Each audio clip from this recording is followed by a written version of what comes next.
हमारा अनिरुद्ध इतना पावरफुल कब से हो गया कि किसी की शादी तुड़वा दे? भाई साहब से पूछो, डिटेल्स लो, हुआ क्या है? अब बस कीजिए। हमारी बेटी के साथ आशीर्वाद तोड़कर वो किसी रैंडम लड़की की शादी तुड़वाने गया है। आज भी वो झनक का ही साथ दे रहा है।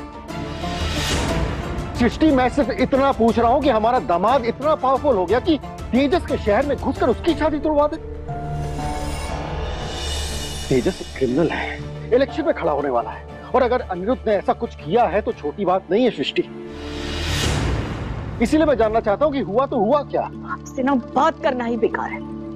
भाई साहब, भरत मामा सृष्टि को फोन करके वो न्यूज देते हैं जिसे सुनने के लिए बिल्कुल भी तैयार नहीं सृष्टि और अर्शी कि अनी श्रीनगर गया हुआ है, और फिर प्लान करता है एक ऐसा प्रोग्राम जिसमें वो अब झनक नाम की चीज को अपने रास्ते से हटाकर वापस शायद तेजस की झोली में डालना चाहता है। और वो चाहता है कि अन्नी और अर्शी की शादी वही प्राचीन शिव मंदिर में हो जहां अन्नी और झनक की शादी हुई थी पहले, और तुरंत बुलाता है अर्शी और सृष्टि को श्रीनगर अगले फ्लाइट से शादी का जोड़ा लेकर। कांटे से कांटा निकालना सीखो। कल अर्शी और अनिरुद्ध की शादी मंदिर में होगी, उसी मंदिर में। और ये जो कांटा है ना, जिसका नाम झनक है, वो अपने आप मेरी भांजी की जिंदगी से निकल जाएगा, और फिर झनक के पास कोई ऑप्शन नहीं रहेगा। उसे तेजस से ही शादी करनी पड़ेगी। वो तो सर पर इलेक्शंस है, इसलिए तेजस चुप करके बैठा है। वरना अनिरुद्ध की इतनी मजाल, अरे महफिल में आके उसकी बेइज्जती करे, ऊंचे गले में बात करे। खैर, तुम कल सुबह आ जाओ, कल बात करते हैं। ठीक है भाई।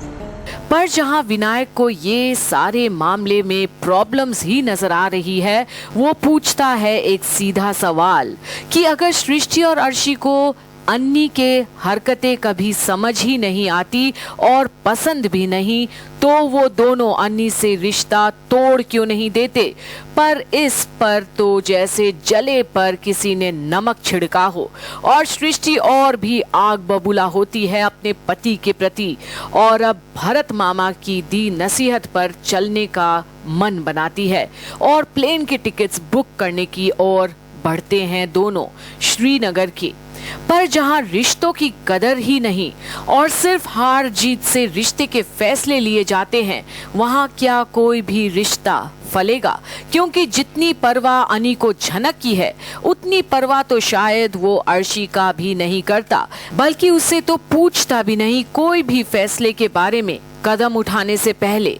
और अर्शी तो अनी को सबसे बड़ा अब झूठा समझती है और चाहती है कि वो अनी को बेनकाब करे उसके ही परिवार के सामने। पर क्या अनी का लिया फैसला झनक के लिए होगा मंजूर झनक को? देखते रहिए आगे क्या होता है अनी झनक अर्शी के जीवन में। अर्शी अनिरुद्ध के साथ खुश रहे, उस पर भरोसा रखे, ये ज्यादा जरूरी है। और अगर ये सब पॉसिबल नहीं है ना, तो फिर शादी को कैंसिल कर दो। इम्पॉसिबल है।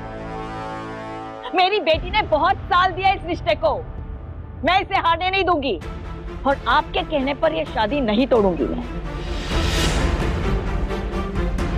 अर्शी, तुम अपने बैग्स पैक करो, और हाँ, शादी का जोड़ा साथ में लेना, और जरूरत पड़े तो और एक वहां खरीद लेंगे।